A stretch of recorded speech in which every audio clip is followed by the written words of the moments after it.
السلام عليكم ورحمة الله تعالى وبركاته. ازيكم يا حبايبي؟ عاملين ايه؟ يا رب تكونوا في احسن حال. النهارده بقى هنعمل معاكم سمك. اول ما هنبدأ بالكشري المصري. هنحمض بصلاية محترمة، بس المرة دي مش هنحط لها سكر عشان مش عايزة اللون يكون غامق. انا عايزة بس طعم البصلة يكون في الكشري. زي ما انتوا شايفين كده نزلت بقى طبعا الرز، مقدار من الرز وربع المقدار بيتحط عليه عدس علشان ما يعجنش معايا. بننزل من المية، بنظبط ملح وتوابل وكل حاجة. معايا بقى سمك كده ايه اللي هو الشخورة ده بسم الله ما شاء الله طعمه جميل يا جماعة في الشوي. طبعا بقى بدأت نشيل بطنه من جوه. في ناس بتشويه بالبطن وكل اللي فيه. بدأت بقى ان انا ننضف كل اللي في بطنه ده. هنبدأ ننضف مرة واتنين وتلاتة لغاية ما نخلي بطنه دي ما فيهاش أي حاجة خالص. ما شاء الله أنا خليته شمع من جوه علشان هنحشيه التتبيلة بتاعتنا: بقدونس وشبت، شطة، هريسة شطة، توم، كمون، كزبرة ناشفة، ملح. وهي دي بس المكونات اللي انا هنحشيها. كان ممكن بقى ايه نضيف بصل مبشور، بس انا مش عايزه طعم البصل وصدمته لان الشوي مش هيحصل طياب في البصل من الداخل. ممكن نعمل كده بس الناس اللي مش بتحب البصل كتير في الاكل بلاش يعني.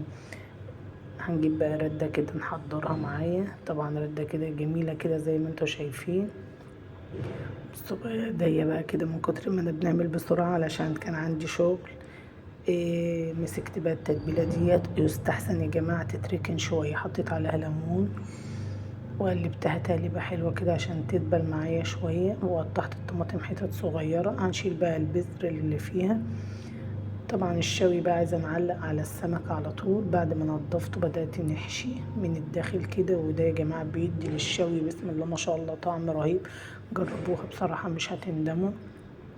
سمكة سمكة بدأت أحشي وأحطها في الردة. وطبعا زي ما انتوا شايفين أنا مش هندخل فرن ولا حاجة. طبعا البطن لما بتبقى فيها زيوت أو حاجات من ديت بتنزل كل الزيوت دهيت على الصاجة اللي انتوا هتشووا فيها، فبتطلع دخان. طالما احنا مطلعين البطن ونضيفه وما فيهاش أي حاجة مش هتطلع اي دخانة ولا هتعمل اي حاجة في الشقة بصراحة. هنبدأ واحدة واحدة بقى كده نقلب ونخليها تتغمر خالص في الدقيق.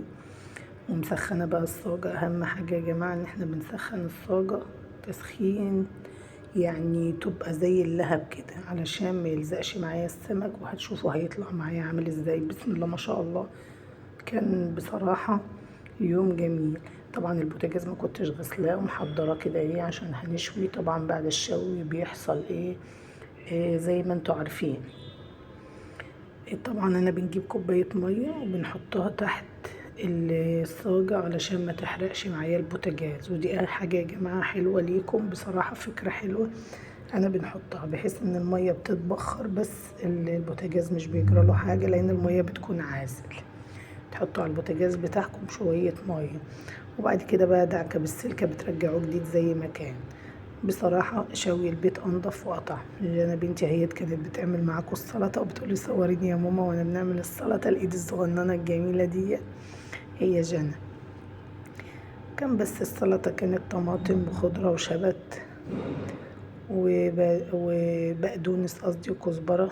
وقلت لها اعملي بصلة يا جنى. حطيت لها شوية كده من التتبيلة. قالت لي يا ماما ما تحطيش، احنا هنحطه ملح بس وليمون. ربنا يبارك لكم في ولادكم. طبعا زي ما انتوا شايفين جنى شغالة. قالت لي يا ماما انا هنعمل معاكي ونساعد معاكي. يلا قلت لها اعملي السلطة.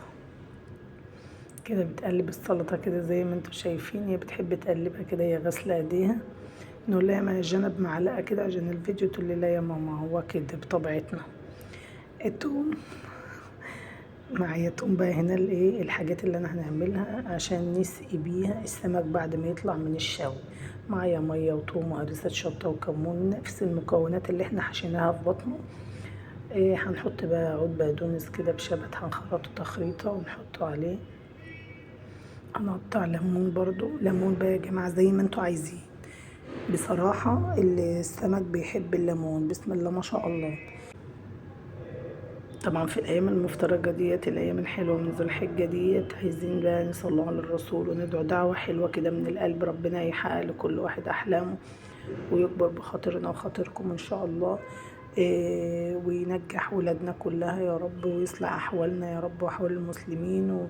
وربنا لا تحملنا ما لا طاقة لنا به، واعف عنا واغفر لنا وارحمنا أنت مولانا، فانصرنا على القوم الكافرين. نكثروا من الدعاء في الأيام دهيت، ربنا يصلح حالنا وحالكم، وربنا يحقق لكل واحد أحلامه. زي ما انتوا شايفين بقى، هنرجع تاني للفيديو. ادي البقدونس معانا ما شاء الله. بصوا بقى السمك يا جماعه، يا دوبك هزه واحده كده بيطلع على طول.